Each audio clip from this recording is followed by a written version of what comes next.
Let's try, why don't we go to Sam from Princeton, Massachusetts, not Princeton, New Jersey.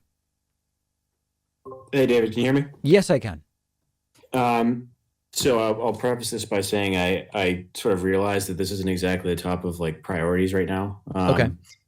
But I was just on Twitter before I came in this lobby, and I'm seeing there's lawmakers in some sort of congressional meeting, and I've seen it going on a little bit, talking about trans people in athletics, Uh-huh. and sort of legislating that process. Now, I'm on the left. I consider myself to be ardently pro trans rights and everything, but it does at the same time seem pretty deeply unfair to me that to allow, people who are born biologically different to, for example, trans women to participate in men's sports or in women's sports. Yeah. But I I think, mean, listen, it sounds like we have the same view. I've talked about this before, which is I have a problem with people that pretend like this is the big issue, the big injustice that's going on. And it sounds like you're saying the same thing. You recognize this is not like the biggest issue. At the same time, when I think about a sport like weightlifting or wrestling, and I think about someone born biologically male and then saying, well, they now they identify as a woman and they're going to participate in wrestling or weightlifting, it strikes me as not making complete and total sense. And this does not in any way affect the fact that I believe trans folks should be able to live lives free of discrimination.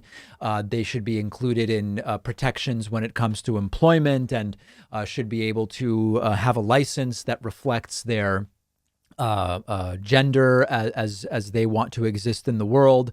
And yet it just doesn't, I just don't understand how you say, well, someone born biologically male can participate in women's wrestling. I don't get it. I get that you're not saying it's the most important issue. Neither am I. It's not even the most important issue within trans rights to me. There are so many more important issues within trans rights. But yeah, I'm basically with you. I would love somebody to explain it to me.